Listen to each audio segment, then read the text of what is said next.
Hello everyone, thanks for stopping by.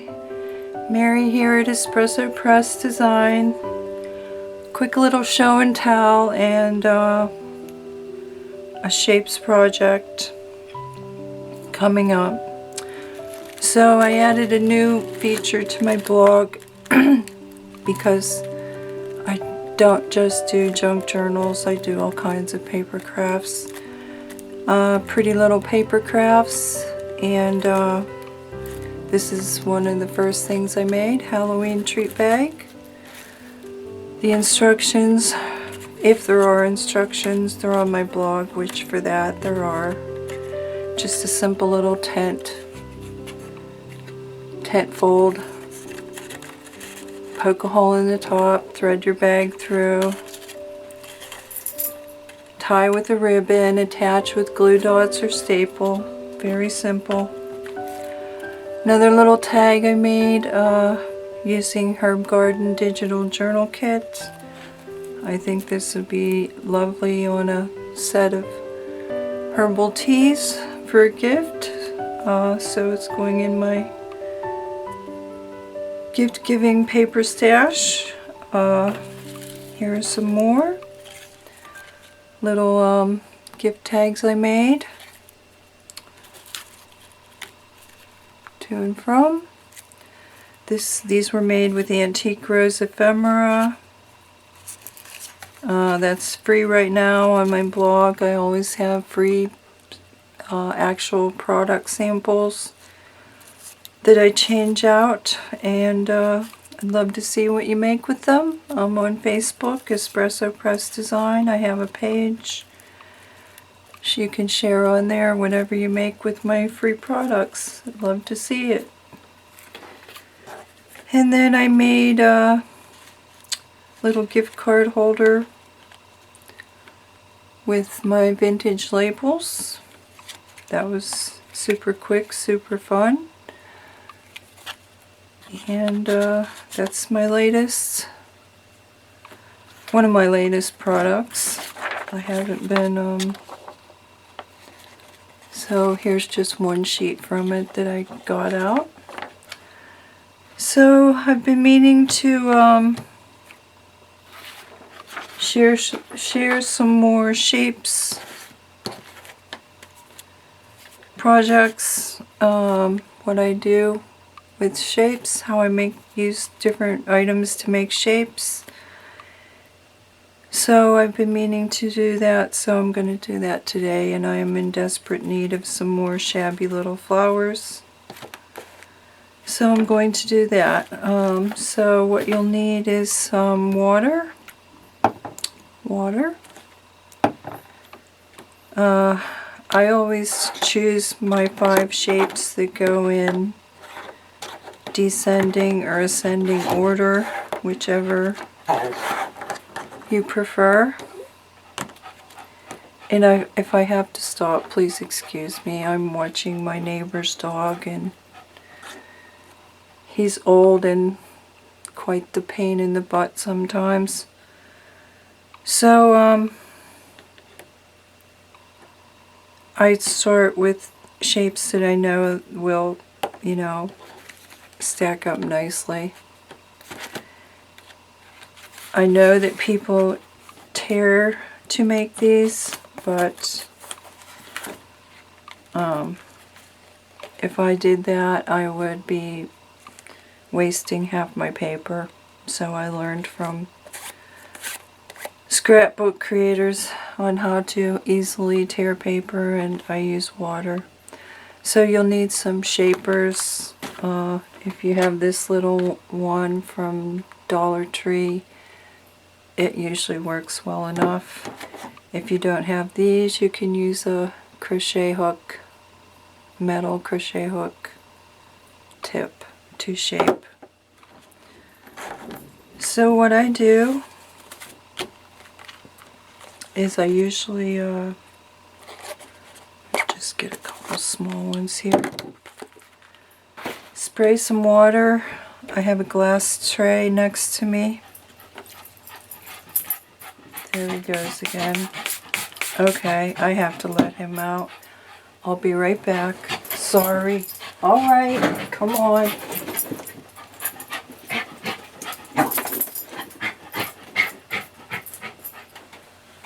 Sorry about that. I will try to clip that out. I will, hopefully I can find the right spot. So anyway, I have a little spray bottle of water. I spray some water on my tray. And then I have my little paper sack here. And I just begin, I wet the bottom, which you're not going to see very well, but I wet the edge of the shape. Let me do it on the back so you can see.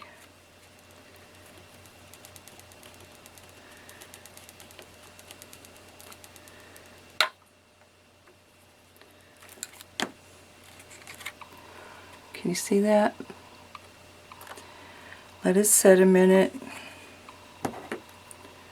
You'll know when it's ready because it'll poke right through.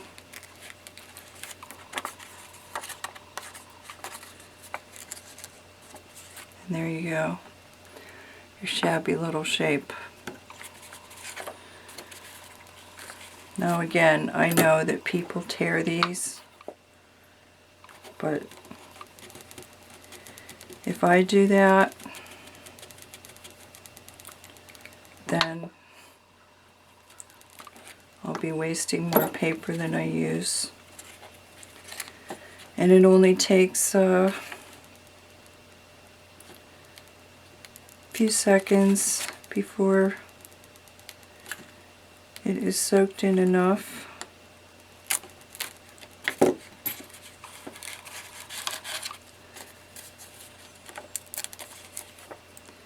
And you can easily tear.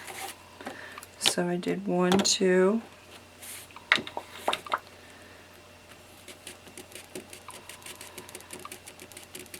I'm on to number 3. And normally I would be using torn scraps to do this, but I spent hours yesterday. I should be in my junk box doing this. I spent hours yesterday. Now I'm on number 3, moving on to 4. Cleaning and reorganizing my papers because they were getting out of hand again.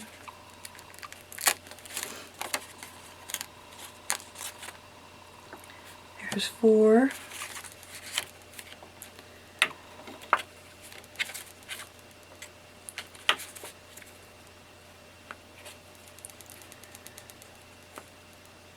So again, I'm just dipping these tips in water. Sometimes you get a little too much, but that's okay. Okay, now I have 5. Then I just take one of my shaping tools. This is probably a little too soaked for easy shaping, but it should be okay.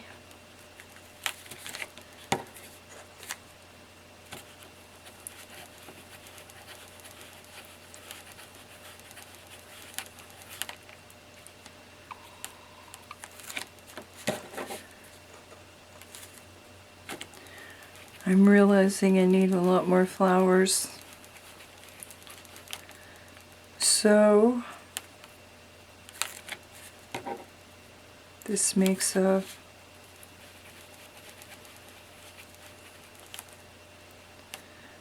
nice little evening or day. And you could just make the shapes. You don't have to glue them all together at once. You can just make the shapes, store them like that, and then whatever color combinations you want, then you can glue them together. But I'm going to quick glue one for you.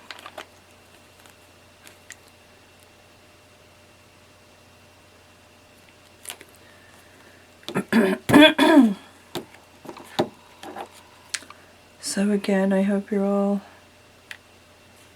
doing well. And another thing you can do is you can put some ink or watercolor in your water, and then your edge will already be tinged, and that's really nice, kind of, depending on, I've done some that look like mushrooms because I used brown,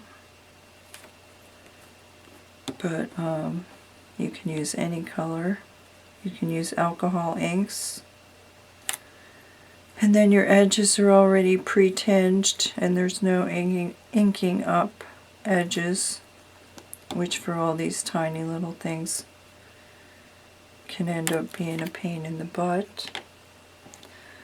So I usually do not do that. Oh, that's the wrong lid. Or is it? Oh, that's right. What's going on? Okay.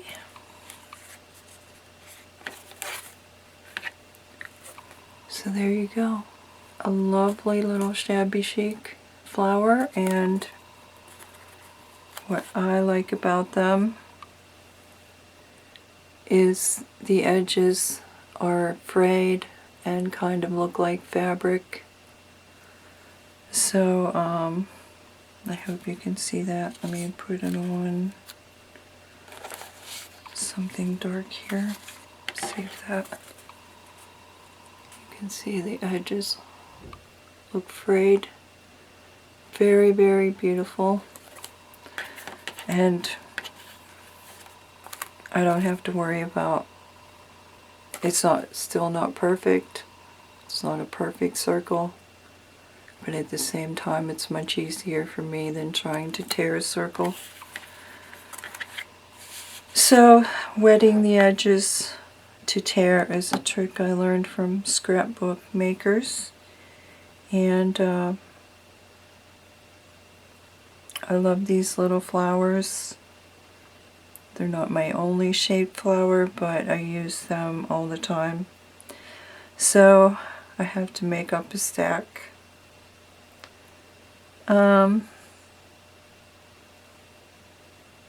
So that's another thing I make with shapes. I should usually be using my scraps, my torn scraps. This is what I did. Took out all my tiny papers and put them right here next to me, and then whatever's left from here will be going in my junk box that doesn't have a straight edge. And then I'll just move on to another color. So that's super simple, and then you can just store these, put your embellishment in the center. And as I said, I use them all the time, and I will be making up a bunch of those today, hopefully. I think I might get a paper punch with some flower shapes and actually order some mulberry paper flowers, because I'm realizing I do need a lot more flowers, and it's nice to die cut in flower shape, but it takes a lot of time to die cut out flower shapes. And I need something much faster. So thank you for stopping by. Again, visit Pretty Little Paper Crafts on my blog. I'll post a link. I have a board on Pinterest. It's absolutely gorgeous. and it will be sure to inspire you with tons of inspiration. Okay, have a good one, everyone. Thanks for stopping by. Bye.